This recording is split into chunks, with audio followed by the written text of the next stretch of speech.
Guys, what's going on? Welcome to Serial at Midnight. My name is Heath, and in this video, we're going to talk about the new releases from Mill Creek for this month. And Mill Creek always releases all their products on one day out of each month, and we always try to cover the stuff that we care about and that we think that you care about on or around that day. So this is our new release video for August of 2019. There are four, you see I have three items in my hand. There are four new additions to the retro VHS slipcover line.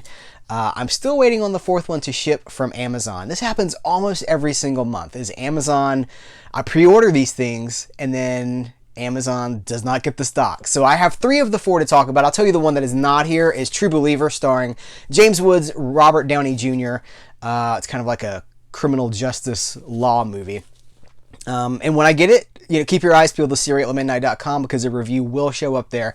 But what we have here are the three that I do have. You know what? We'll take them one at a time. This is the one that I think a lot of you guys are probably going to be the most excited about. This is The New Kids. This is a 1985 movie from director Sean S. Cunningham, who most of you probably know produced and directed the original Friday the 13th in 1980. So kind of the father of that Friday the 13th franchise. Now, he did not continue to produce and direct all of those movies. I think he came back for Jason Goes to Hell and for Freddy vs. Jason, stuff like that. But going back to the beginning, Sean S. Cunningham. And so this is a 1985 movie. I'm not prepared to call it horror, but it kind of is. It's this weird thing. So here's the thing. There's a full review of this movie right now at serial@midnight.com. So I'm not going to get too deep into the nuts and bolts of this movie. That's what my reviews are for. What you're watching is not a review. This is an overview. If you want to get really deep into it, there is a full review written by me at serial@midnight.com. So go check that out. But I will tell you that it's not necessarily horror, but it's from the 80s when a movie didn't have to be one thing. It could be, hey, this is kind of funny. Whoa, I didn't expect that to happen. That's gross. That's kind of hardcore. Oh, and now we're like, the movies didn't have to fit into this one box. A product of the current studio system is that everything needs to be easily marketable.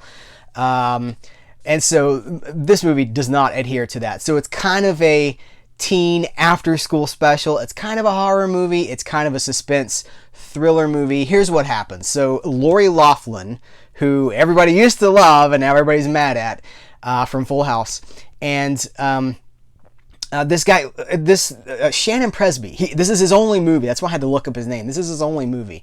They are the titular new kids, and something happens at the beginning of the movie. They have to go live with a family member on a farm, and there are these kids who are kind of terrorizing them, and it's James Spader in what I think is his first bad guy role, like the first tough kid role. Now, the Tough Turf came the same year, but he's not like the mean kid in that movie, right? So this is like evil James Spader, as we would kind of come to know him, and they make life a living hell for the new kids. And it kind of one of the things that I do say in my review is it's kind of interesting that this movie predates Heathers in the sense that it's a very, very violent high school movie with serious consequences. It's not like and it was all okay in the end. Like, this movie goes to some super crazy places. There's like a rundown carnival, like the farm that they go to live on has a Christmas themed carnival there.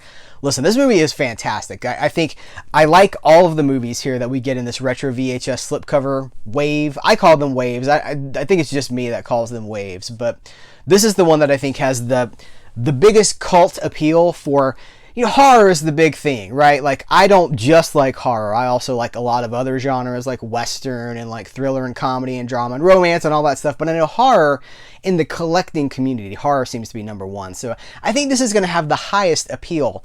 But anyway, for more on that, that's like 1% of what I talk about in the actual review. So serial@midnight.com. I'll link to it in the description of this video. I'm actually really proud of that review. Next is Roxanne.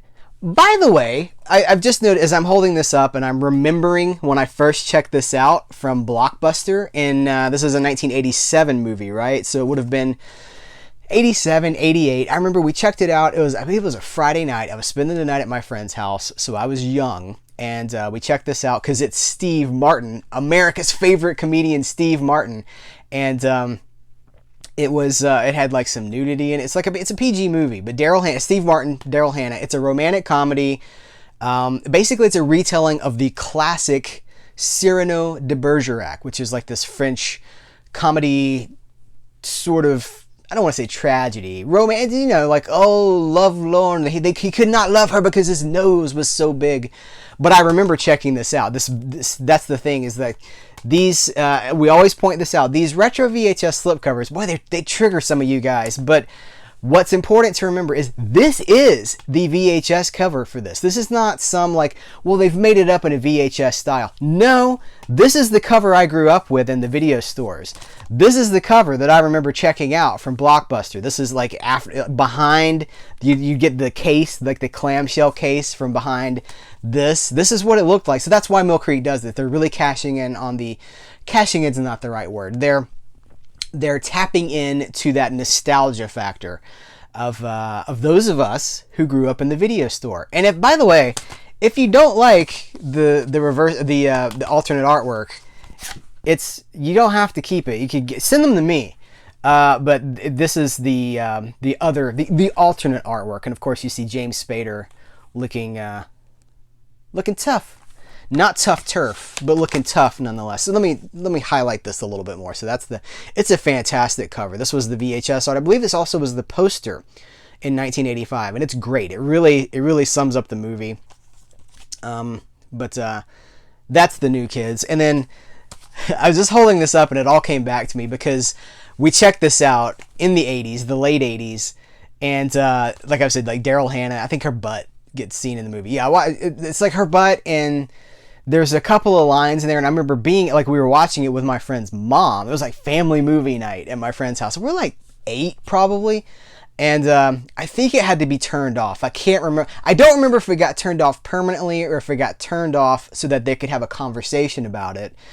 They must have turned it back on because we saw the whole movie that night, so they must have turned it back on. But there was a discussion like, is this okay for 8-year-olds? And we watched it. It's just weird. Like, these are the weird times when you go check out a PG movie and you didn't know if it was going to have naked people in it. But Steve Martin, Daryl Hannah, and it is a romance about Steve Martin cannot get the girl. He doesn't think he can get the girl because he's got a gigantic. He's got, you know what? Hold here. We'll do the alternate artwork. He's got a gigantic schnoz, and so it's kind of one of those things where it's like there's this other guy who likes Daryl Hannah as well. And it's Rick Rossovich. Anyway, so Steve Martin helps the other guy to woo the girl, but he's the one that loves the girl. It's classic 80s. I don't know what the legacy of this movie is. I know that I have always had a soft spot in my heart for this movie because it's just, well, first of all, there's that memory that I just shared with you guys from the late 80s. But it's very 80s classic. Steve Martin wrote the movie, so listen, I love Steve Martin. Steve Martin is like the Mount Rushmore. He's in the Mount Rushmore of comedians. You got like Bill Murray, Steve Martin. Who would I put up? This way lies madness. I'm not going to do this because somebody will be like, well, why didn't you put so and so on your Mount Rushmore? So I'm not going to do that. But I'll just say, like, Steve Martin is, of course, in my world, a legend of comedy. Martin Short's up there too. Steve Martin and Martin Short toured together. I think there was that Netflix special too, right? We're getting beside the point. So that's Roxanne, who does not. There's no red light to be put on in that movie. Hopefully you guys get that. Last but not least, that I have so far, because that fourth one didn't come. But they have given us a new. Well, I'll just show it. It's White Line Fever. And there's a full review. So there's a full review for the New Kids at serialatmidnight.com. There's also a full review for White Line Fever at serialatmidnight.com, going back to about 3 years ago, I think, when I first got my hands on this bad boy, which was a triple feature of, it's the Payback time. Payback's up. And it has Blind Fury with Rutger Hauer, rest in peace, Silent Rage with Chuck Norris, and White Line Fever with Jan Michael Vincent. So when this came out, this was the first time in the US that we had these movies on Blu-ray, and I was super excited about it. And I reviewed White Line Fever for serialatmidnight.com while Jan Michael Vincent was still alive. So here's the thing, like, in anticipation of this, I should say that I went back and I read my original review, and it's a good review. I stand by it, but it's a little bit hard on Jan Michael Vincent. But listen, you cannot get away. Jan Michael Vincent, notoriously the white nose candy, right? Like, everyone, like, it eventually took everything from him, and the title White Line Fever is just too delicious for someone to pass up. But now he's gone, and it just feels a little bit coarse. But if you read that review, and I mean, please do, because it's good. I'm really proud of that. I read that review, and it's so far in the past that I'm like, wow, this is written, like, I wouldn't write like this today. It has a totally different tone because it's from a few years ago. But it's a little bit coarse, and it's a little bit hard on Jan Michael Vincent because he wasn't gone, and now he's gone, and I feel just a little bit. I mean, it is what it is. Jan Michael Vincent was the star of Airwolf. He had a successful film career. Vigilante Force is Jan Michael Vincent and Chris Christopherson, and whoo boy, that is one of my favorites. Every time someone talks about Jan Michael Vincent or Chris Christopherson, I go, Vigilante Force? You seen Vigilante Force? And so basically, this came out. It's 3 movies on one Blu-ray, so you can imagine there's compression. Everything's not, it doesn't look, as good as it could. So as part of these retro VHS slipcover releases, we have Silent Rage, which we've talked about before in a previous retro VHS video. I'll try to remember to link to all of our past retro VHS coverage in the links below. But if you can't find them there, just go to serialatmidnight.com and type in VHS slipcover or Mill Creek VHS, and it's all going to come up.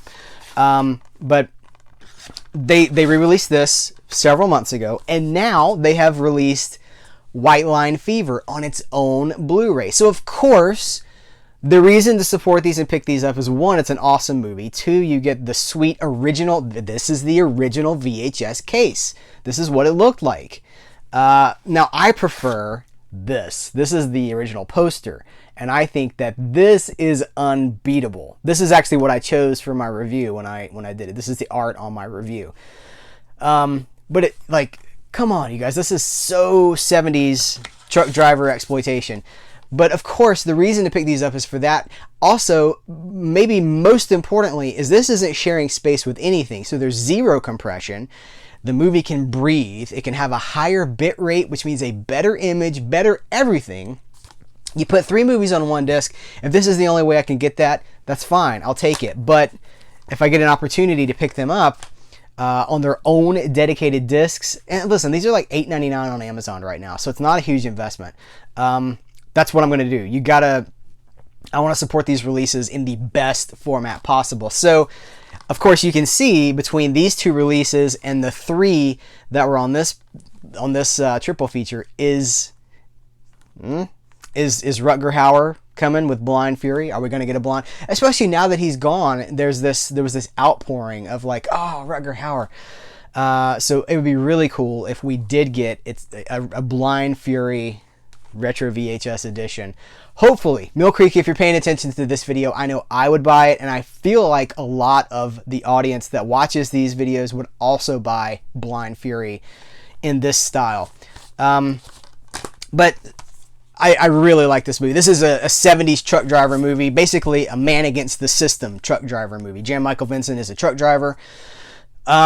This kind of organized crime kind of thing takes over the trucking company, and they start like having him do things he doesn't want to do, and so he stands up against this big company, and it does not go well. And so I'm going to say this: if you haven't seen this movie and you pick this up, don't read this, because this basically gives away everything in the movie. It's the entire plot of the movie all the way up to the finish, to the climax. And that's not cool. The other one, the inside art, so this is a little more vague. It's a little less spoilery, but it's one man against a trucking corporation, a corrupt trucking organization, and They drive this. I mean, it's cool, man. This is. I'm gonna say this is 70. Is it 76? It's 75. But it is very California country. I love that stuff. I love California country. Deserts, trucks, country music, straw hats, cowboy hats, Bakersfield. That Merle Haggard, man, Merle. So White Line Fever. So that's the three that I have. And then again, True Believer is James Woods and Robert Downey Jr. Young baby Robert Downey Jr. 80s Robert Downey Jr. in a crime, a criminal, a lawyer movie, you know, like a criminal justice movie. So whenever that comes, I will pass it on to you guys. I'll let you know what I think about it. But this is the three of the four. Of course, on one side we have classic VHS looking box art. On the other side we have the labels. I'm excited about these because it's a return to the 80s. I think it was last month we did the 90s line with the Jean-Claude Van Damme, Alicia Silverstone, Excess Baggage. All the movies were from the 90s. Pauly Shore, Jury Duty. They were moving that forward. But of course, for me, my age, this is my sweet spot. This is what my heart's in the 80s, y'all. That's not actually, I mean, my heart is in the 50s, 60s, 70s, and 80s. But I do, for the VHS, like this feels nostalgic to me. The 90s ones don't necessarily feel as nostalgic as this does to me because I grew up in the video store during this time. These are the tapes, like I was saying. Like this is the Roxanne case that I would see in the store. This is what we saw that night in 1980, 87, 88. Last, but certainly not least, I do want to shout out that they have released Pan Am, the complete series. This was so here's the thing, I don't remember this series. This is from 2011. It ran for 14 episodes on, I want to say it was ABC.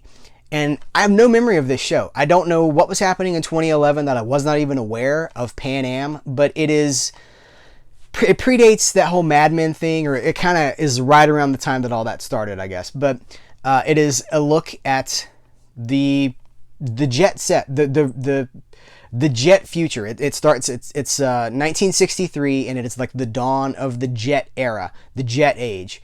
And so it is the story of Pan Am, the airline, the stewardesses, as they are the flight attendants, but in the 60s they were stewardesses.